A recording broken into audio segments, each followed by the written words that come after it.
Cinquième partie, trousse de survie. Vouloir ce qu'on a et vouloir ce qui est là. Chapitre 29. Voici des milliers d'années que les prophètes, les poètes et les philosophes ont découvert qu'être satisfait de ce que l'on a déjà importe bien davantage que d'obtenir plus de ce que l'on désire. C'est quand même épatant que la recherche moderne, à grand renfort de chiffres et de graphiques, en arrive aux mêmes conclusions que les anciens. Yuval Noah Harari, Sapiens.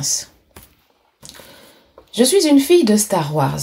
J'ai vu le premier film à sa sortie, j'avais 10 ans. Le deuxième à 12 ans. J'ai ensuite passé la majeure partie de mon adolescence à attendre qu'un des personnages vienne me chercher.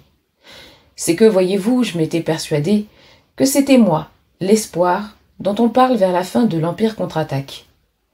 Vous savez cette scène où Maître Yoda, déçu de voir partir Luke Skywalker, murmure « Il était notre dernier espoir » et Obi-Wan Kenobi de lui répondre « Non, il y en a un autre ». Cet autre, c'était moi. Je guettais donc, à ma fenêtre, l'apparition du Faucon Millenium et je me couchais chaque soir en priant que cette nuit-là soit la bonne. J'ai eu beau apprendre, à la sortie du Retour du Jedi, que c'était la princesse Leia, l'espoir en question, rien n'y fit.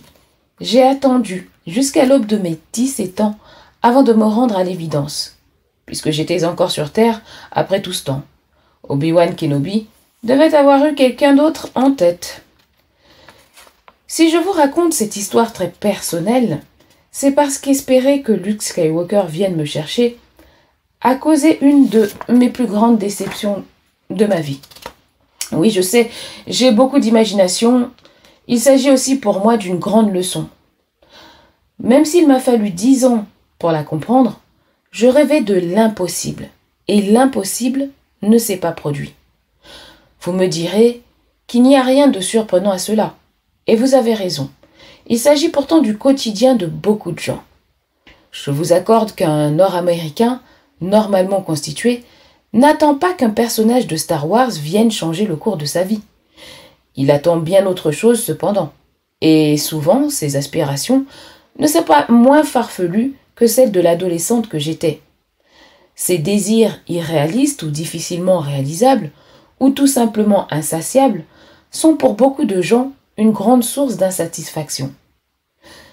Nous achetons des billets de loterie, dans l'espoir de mettre la main sur le gros lot.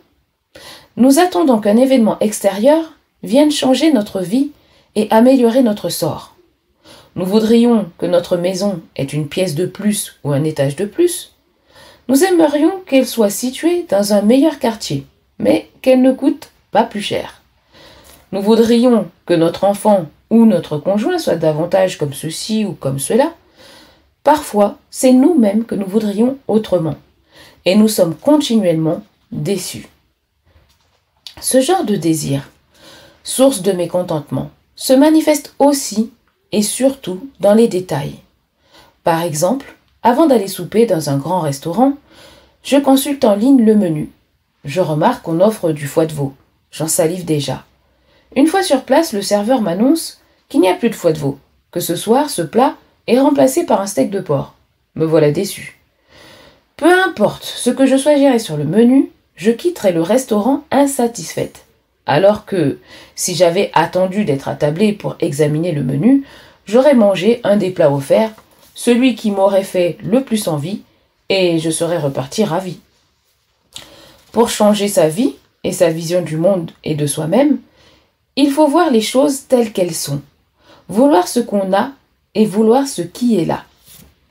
De cette manière, on limite ses attentes et on évite des déceptions.